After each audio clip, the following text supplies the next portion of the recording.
আসসালামু আলাইকুম এভরিওয়ান। আজকে আমি তোমাদের শুরু করতে যাচ্ছি পদার্থ বিজ্ঞান ফার্স্ট পেপারের খুবই ইম্পর্টেন্ট একটা চ্যাপ্টার, আদর্শ গ্যাস ও গ্যাসের গতিতত্ত্ব। আমরা এই চ্যাপ্টারের মধ্যে আজকে ছোট্ট একটা টপিক কভার করব, সেটা হচ্ছে আপেক্ষিক আর্দ্রতা ও শিশিরাঙ্ক। প্রতি বছর এইচএসসি পরীক্ষায় এই চ্যাপ্টার থেকে এবং বিশেষ করে এই টপিক থেকে একটা না একটা সৃজনশীল প্রতি বছর প্রায় আসে। তো চলো আজকে আমরা শুরু করি। আপেক্ষিক আর্দ্রতা, আমাদের প্রথমে বুঝতে হবে যে আর্দ্রতা জিনিসটা কি। ভাইয়া, আর্দ্রতা কি? এটা আমরা বলতে বুঝবো আমাদের রুমে ঠিক কতটুকু জলীয় বাষ্প আছে, এই জিনিসটাকে বলবো আমরা আর্দ্রতা। মানে হচ্ছে কক্ষে উপস্থিত জলীয় বাষ্পের পরিমাণকে বলা হয় আর্দ্রতা।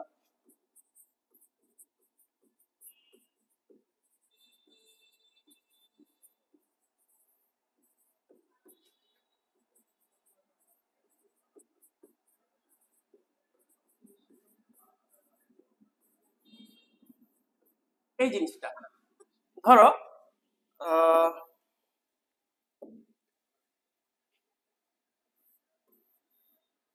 এটা একটা আমাদের কক্ষ, এবং আমাদের কক্ষে আমরা জানি আমরা ত্রিমাত্রিক একটা ওয়ার্ল্ডে বসবাস করি। আমাদের দৈর্ঘ্য, প্রস্থ, উচ্চতা সবই থাকে। ধরো আমাদের কক্ষের আয়তন হচ্ছে 5 মিটার কিউব, 5 ঘনমিটার। এবং আমার এই রুমে এই মুহূর্তে ধরো আমি বলি আমার রুমে 50 কেজি জলীয় বাষ্প আছে। এখন জলীয় বাষ্পকে আমরা সহজভাবে কিভাবে বুঝতে পারি? H2O, মানে পানি। পানি কিন্তু অ্যাকচুয়ালি জলীয় বাষ্প। তার মানে আমি আর্দ্রতা কি বলবো? আমার রুমে এই মুহূর্তে যে 50 কেজি বাতাস আছে, সেই বাতাসটাকে আমি বলবো হচ্ছে আর্দ্রতা। গেল এই জিনিসটা। তারপর টপিকটা কি? আর্দ্রতার পরে আমাদের পরের জিনিস হচ্ছে পরম আর্দ্রতা। ভাইয়া, পরম আর্দ্রতা কি?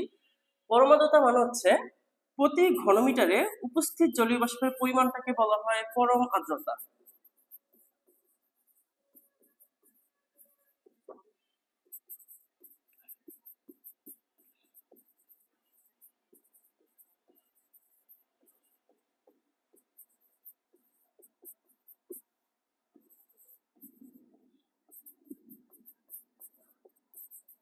যেমন আমি একটু আগে তোমাদেরকে বললাম আমার এই কক্ষে 50 কেজি জলীয় বাষ্প ছিল, এবং এই কক্ষের আয়তন ছিল 5 মিটার কিউব।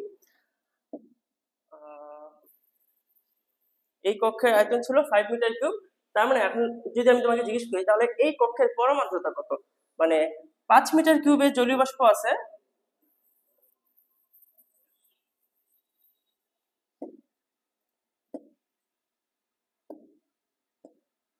যে আমি বলতে পারি তাহলে 5 মিটার কিউবে আমার রুমে বাতাস আছে বা জলীয় বাষ্প আছে 50 কেজি।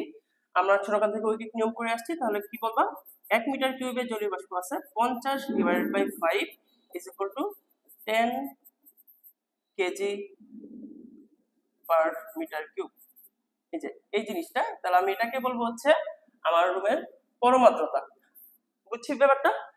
তারপর আমাদের যে ইম্পর্টেন্ট টপিকটা, সেটা হচ্ছে আপেক্ষিক আর্দ্রতা।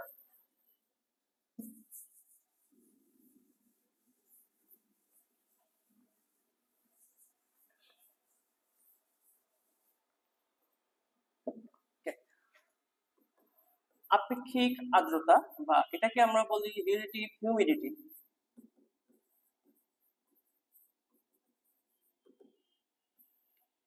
হচ্ছে যে আমার রুমে, আচ্ছা তার আগে আমি তোমাদের একটা জিনিস বলি। তোমরা কি সম্পৃক্ত অসম্পৃক্ত বলতে আমরা দুইটা জিনিস এর আগে কেমিস্ট্রিতে হয়তো পড়ে থাকতে পারো। সম্পৃক্ত বাষ্প এবং অসম্পৃক্ত বাষ্প, এই দুইটা জিনিস আমাদেরকে অল্প একটু আমাদের জানতে হবে।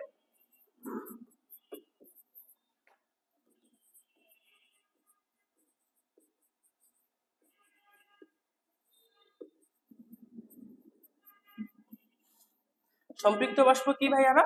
সম্পৃক্ত বাষ্প এবং অসম্পৃক্ত বাষ্প তোমার কেমিস্ট্রিতে জিনিসটা ভালো করে পড়ছো, যে আমার রুমে ঠিক যতটুকু বাষ্প থাকা দরকার ততটুকুই বাষ্প যদি রুমে উপস্থিত থাকে আমি সেটাকে বলবো সম্পৃক্ত বাষ্প, এবং যদি এর থেকে কম বাষ্প থাকে তাহলে আমি সেটাকে বলবো অসম্পৃক্ত বাষ্প।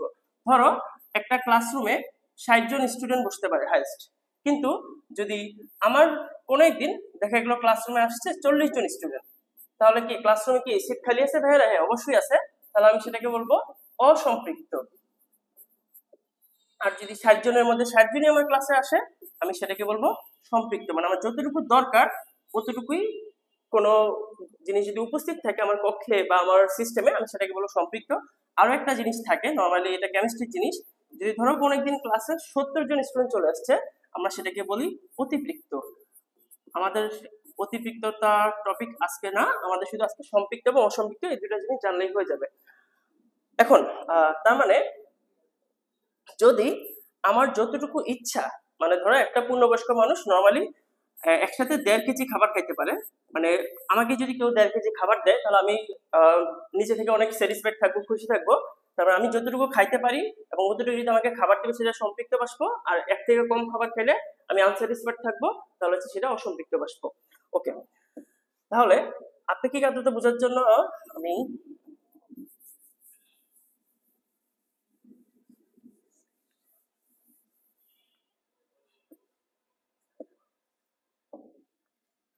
এটাকে সংক্ষেপে বা ইংলিশে বলা হয় রিলেটিভ হিউমিডিটি বা আরএইচ পার্সেন্টেজ।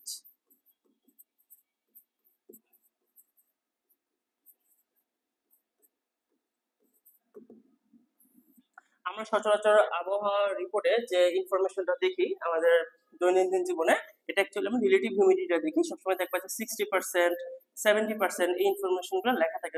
এই জিনিসগুলো মানে কি? মানে হচ্ছে আমার রুমকে সম্পৃক্ত করতে যতটুকু জলীয় বাষ্প প্রয়োজন এবং আমার রুমে যতটুকু জলীয় বাষ্প রাইট নাও আছে, এই জিনিসটার অনুপাতটাকে বলি আমরা আপেক্ষিক আর্দ্রতা। এখন অনুপাত জিনিসটা কি ভাইয়া? অনুপাত হচ্ছে অ্যাকচুয়ালি ভাগ। মানে আমি যদি এখন সূত্রটা লিখি, এটা RH ইজ ইকুয়াল টু উপস্থিত জলীয় বাষ্পের ভর।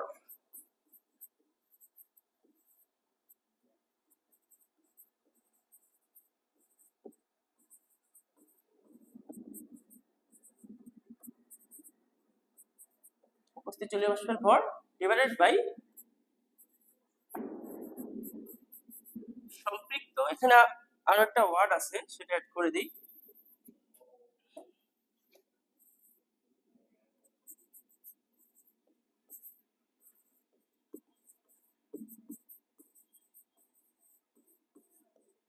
বায়ুর তাপমাত্রায় সম্পৃক্ত জলীয় বাষ্পের ভর।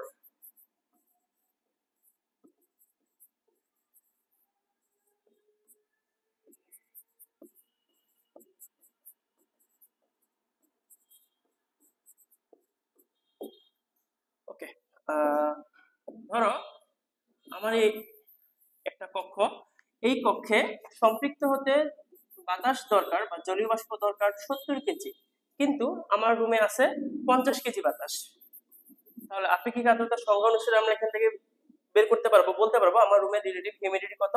যে আমার রুমে আছে 50 কেজি বাতাস, আর আমাকে সম্পৃক্ত করতে, স্যাটিসফাইড করতে দরকার 70 কেজি বাতাস। যেটাকে একসাথে ভাগ দিয়ে আমরা সেটাকে পার্সেন্টেজ আকারে প্রকাশ করতে পারি, ভাগ করলে একটা রেজাল্ট পাবা।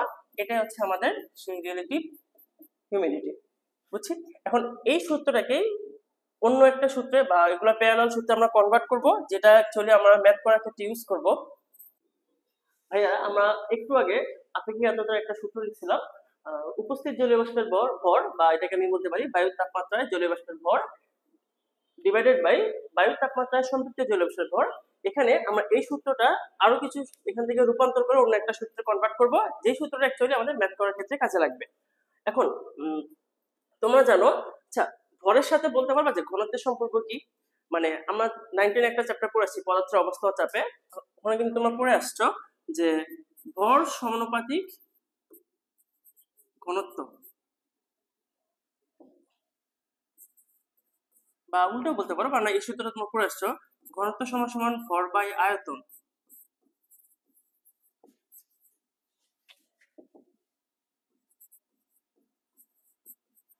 মানে rho is equal to M by V. তার মানে আমি ঘনত্বের সাথে ভরকে কম্পেয়ার করতে পারি, একটা একটা প্রপোর্শনাল। অবশ্যই আমি ভরকে ঘনত্ব দ্বারা রিপ্লেস করতে পারি, যেহেতু সমানুপাতিক সম্পর্ক। তার মানে আমি এই সূত্রটাকে এখন লিখতে পারবো, আগে ছিল বায়ুর তাপমাত্রার উপস্থিত জলীয় বাষ্পের ভর, এখন এখানে আমি লিখবো বায়ুর তাপমাত্রায় উপস্থিত জলীয় বাষ্পের ঘনত্ব। আমি আর পুরাটা লাইনটা না লিখি, আশা করি তোমরা বুঝতে পারবা। উপস্থিত জলীয় বাষ্পের ঘনত্ব।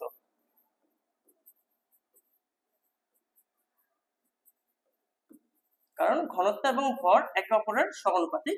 নিচেও ঠিক সেম, সম্পৃক্ত জলীয় বাষ্পের ঘনত্ব।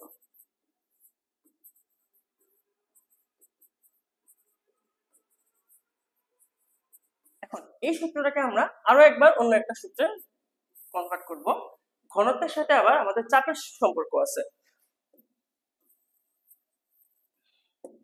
কিরকম ভাইয়া, যে তোমরা পড়ে আসছো PV = nRT। n মানে কি? মোল সংখ্যা। মোল সংখ্যাকে আমরা প্রকাশ করতে পারি W/m × RT। এখন এই v কে যদি আমি ডান পাশে পক্ষান্তর করে দেই তাহলে আলটিমেটলি হবে W/v × RT/m।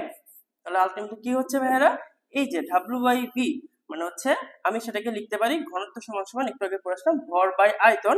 আমি এই জায়গায় লিখতে পারি ঘনত্ব, আর আর একটা কনস্ট্যান্ট, যেহেতু আমরা পড়তেছি টেম্পারেচারটা, আমি যে সিস্টেম নিয়ে কাজ করব সেই সিস্টেমের টেম্পারেচারটা কনস্ট্যান্ট, এবং ভর জলীয় বাষ্প বলতে আমরা সচরাচর বুঝি হচ্ছে পানিকে, মানে H2O কে। H2O এর ভর নরমালি 18 গ্রাম থাকে, মানে ওভারঅল এই জিনিসটা একটা কনস্ট্যান্টের মতো কাজ করবে। আর আমাদের বাম পাশে ছিল চাপ। আমরা জানি কনস্ট্যান্ট উঠে গেলে কি বসে ভাইয়ারা? প্রপোর্শনাল সম্পর্ক, মানে চাপ আবার কার সাথে সম্পর্কিত? চাপ ঘনত্বের সাথে সম্পর্কিত। আমি এখন ঘনত্বকে রিপ্লেস করব চাপ দ্বারা। এখন আমি সূত্রটা আলটিমেটলি কি দাঁড়াবে? সূত্রটা দাঁড়াচ্ছে যে আবারও ঠিক প্রথম কয়েকটা ওয়ার্ড সেম, তাহলে বলবা জলীয় বাষ্পের চাপ।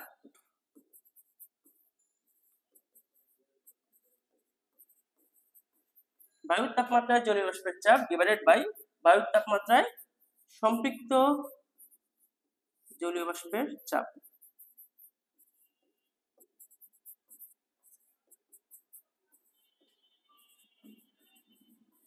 এখান থেকে আমাদের ফাইনাল সূত্রটা আসবে।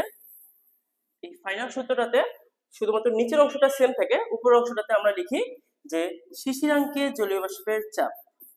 এখন এই জিনিসটা লাইনটা আমি আপাতত আগে লিখি, তারপর আমি তোমাদেরকে বলতেছি কেন আমি এই লাইনটাকে শিশিরাঙ্কে জলীয় বাষ্পের চাপ বলতেছি।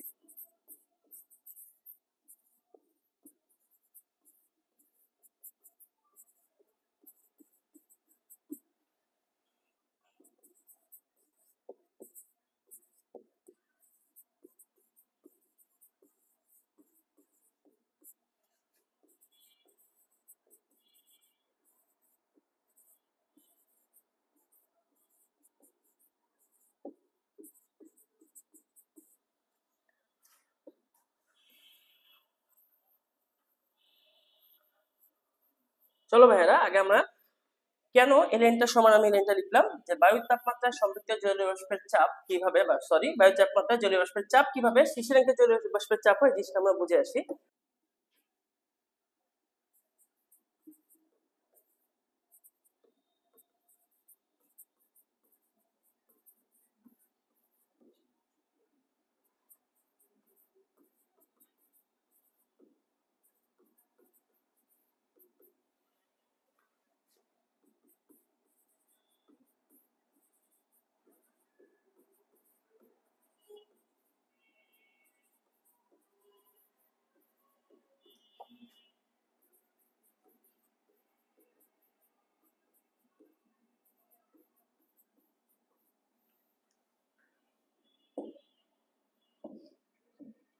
ওকে ভাইয়েরা, যে বায়ুর তাপমাত্রায় জলীয় বাষ্প বা বাষ্পের চাপ কিভাবে শিশিরাঙ্কে জলীয় বাষ্পের চাপের সমান হয়, আমরা এখন এই জিনিসটা বুঝবো। ধরো আচ্ছা, তার আগে আমি তোমাদের আরেকটা জিনিস বলি যে তাপমাত্রা বাড়লে কোনো সিস্টেমের বা কোনো জিনিসের জলীয় বাষ্প ধারণ ক্ষমতা বাড়ে নাকি কমে? অবশ্যই বাড়ে। যে টেম্পারেচার যদি কোনো জিনিসের বা কোনো সিস্টেমের যদি আমি টেম্পারেচার বাড়াই তাহলে তার জলীয় বাষ্প ধারণ ক্ষমতা হচ্ছে বেড়ে যায়।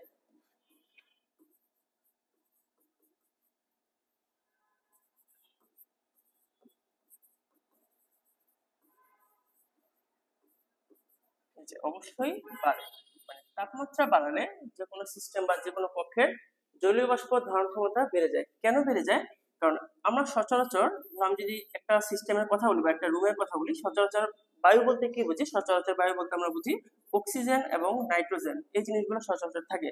তার মধ্যে অক্সিজেন থাকে আমাদের প্রায় 21% কাছাকাছি, নাইট্রোজেন থাকে 76% বা 77% কাছাকাছি।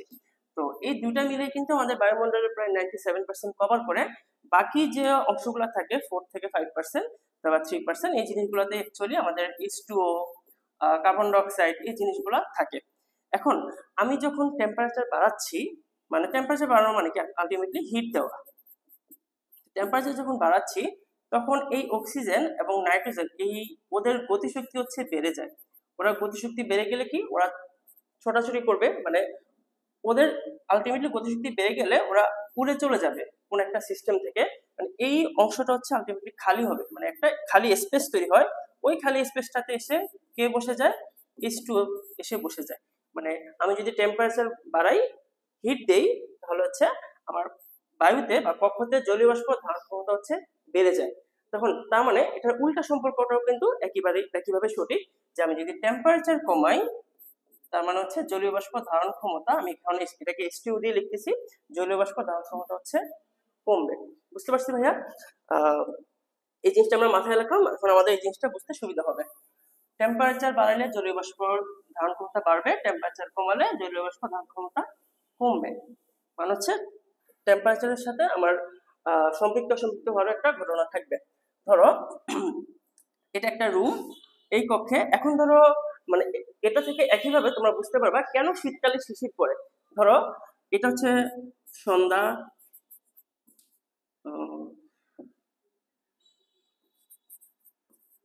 সন্ধ্যা 7টা, এবং সন্ধ্যা 7টায় ধরো আমাদের আশেপাশে এনভায়রনমেন্টের টেম্পারেচার 30°C, এবং 30°C আমার রুমে সম্পৃক্ত হতে বায়ু লাগে বা জলীয় বাষ্প লাগে 70 কেজি, কিন্তু আমার রুমে জলীয় বাষ্প আছে 50 কেজি।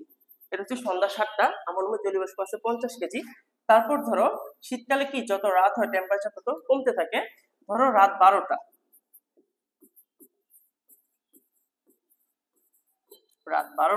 টেম্পারেচার 20 ডিগ্রি থেকে কমে হয়ে গেছে ধরো, সরি 30 ডিগ্রি থেকে কমে হয়ে গেছে 20°C।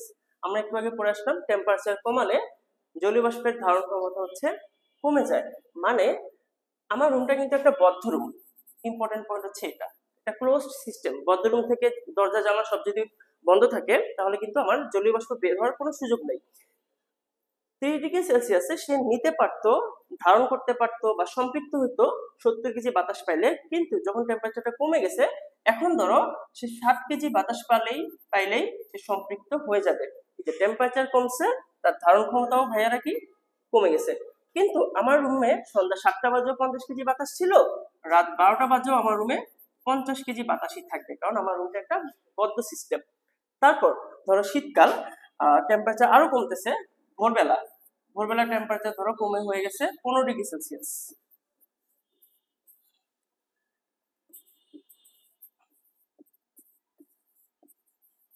এবার টেম্পারেচার যেহেতু আরো কমছে, তার মানে আমার রুমের ধারণ ক্ষমতা, জলীয় বাষ্প ধারণ ক্ষমতা আরো কমবে।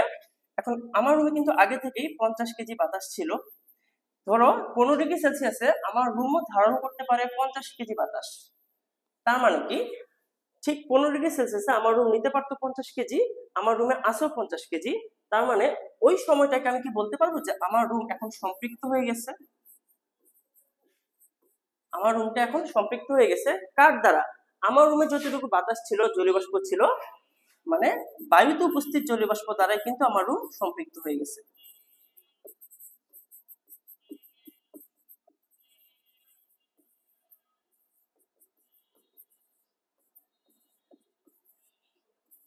এখন 50 কেজি বাতাস সন্ধ্যা 7টায় তোমাকে যে পরিমাণ চাপ দিত, সেই 50 কেজি বাতাসটা কোনো চেঞ্জ হয় নাই। তার মানে 15°C যখন ভোরবেলা আমাকে ঠিক সেম পরিমাণ প্রেসার দিবে, তো তার মানে এই বাতাস আমাকে সন্ধ্যা 7টায় যে পরিমাণ চাপ দিত, এটা কিন্তু জলীয় বাষ্প দ্বারা চাপ, এবং এই বাষ্পটাই অ্যাকচুয়ালি আমার পরবর্তীতে সম্পৃক্ত হয়। আর যে তাপমাত্রায় আমার রুমের উপস্থিত বায়ু সম্পৃক্ত হয় সেটাকে আমরা বলি শিশিরাঙ্ক। কেন শিশিরাঙ্ক বলে আমি একটু পরে বলতেছি। যে তার মানে শিশিরাঙ্ক জলীয় বাষ্পের চাপ যে কথা, বায়ুর তাপমাত্রায় উপস্থিত জলীয় বাষ্পের চাপও একই কথা। এখন ধরো যে তোমরা সবসময় খেয়াল করলে দেখবা যে যে সকল রুমগুলোতে এসি থাকে, চারপাশে গ্লাস থাকে, অনেকক্ষণ ধরে এসি চললে গ্লাসের গায়ে সবসময় ফোটা ফোটা এরকম পানি জমে থাকে। ওই রুমের গায়ে, প্রত্যেকটা গ্লাসের গায়ে কেন পানি জমে থাকে, অ্যাকচুয়ালি এই কাহিনীটাই ওই রুমে ঘটে থাকে। ধরো আমার রুমে ধরে 50 কেজি বাতাস, এবং আমার রুমে আসো 50 কেজি বাতাস। এখন ধরো 15 ডিগ্রি থেকে একটু কমে হয়ে গেছে 14.9°C। তার মানে আমার রুমের ধারণ ক্ষমতা একটু কমে যাবে, ধরো 49.9 কেজি। তাহলে হচ্ছে কিন্তু আমার রুমে বাতাস কিন্তু ছিল হচ্ছে 50 কেজি, এখন আমার রুমে ধারণ ক্ষমতা কিন্তু 49.9 কেজি, মানে 100 গ্রাম বাতাস কিন্তু আমার রুমে অতিরিক্ত। তখন আমার রুমটা অতিরিক্তের মতো কাজ করবে। সেই 100 গ্রাম বাতাস অতিরিক্ত চাপের কারণে সে তখন তরলে পরিণত হয়ে যাবে। এই তরলটাকে কিন্তু আমাদের রুমের প্রত্যেকটা দেয়ালের গায়ে বা শীতকালে আমরা সেটাকে শিশির হিসেবে দেখি। এই যে, কারণ 15°C পর থেকে আমার রুমে অ্যাকচুয়ালি শিশির পড়া শুরু করে, তার মানে এই 15°Cটাকে আমি বলবো শিশিরাঙ্ক। বুঝতে পারছি ভাইয়ারা? তো তার মানে বায়ুর তাপমাত্রায় সম্পৃক্ত জলীয় বাষ্পের চাপ যে কথা, শিশিরাঙ্কের জলীয় বাষ্পের চাপ একই কথা। এখন আমরা আমাদের আগের সূত্রে যাই। আমাদের আগের সূত্রটা ছিল এটা, এই যে তার মানে বায়ুর তাপমাত্রায় জলীয় বাষ্পের চাপ যে কথা, শিশিরাঙ্কের জলীয় বাষ্পের চাপ একই কথা। এখন তোমাদের বইয়ে এই জিনিসটাকে একটা সূত্রের মাধ্যমে প্রকাশ করে, যে অ্যালফাবেটিক অর্ডারে ওরা লিখছে যে শিশিরাঙ্কের জলীয় বাষ্পের চাপটাকে ছোট এফ দ্বারা প্রকাশ করে, বায়ু তাপমাত্রায় সম্পৃক্ত বাষ্পটাকে বড় এফ দ্বারা প্রকাশ করে ইনটু 100%। ম্যাথ করার ক্ষেত্রে আমরা এই সূত্রটা ইউজ করব। ওকে।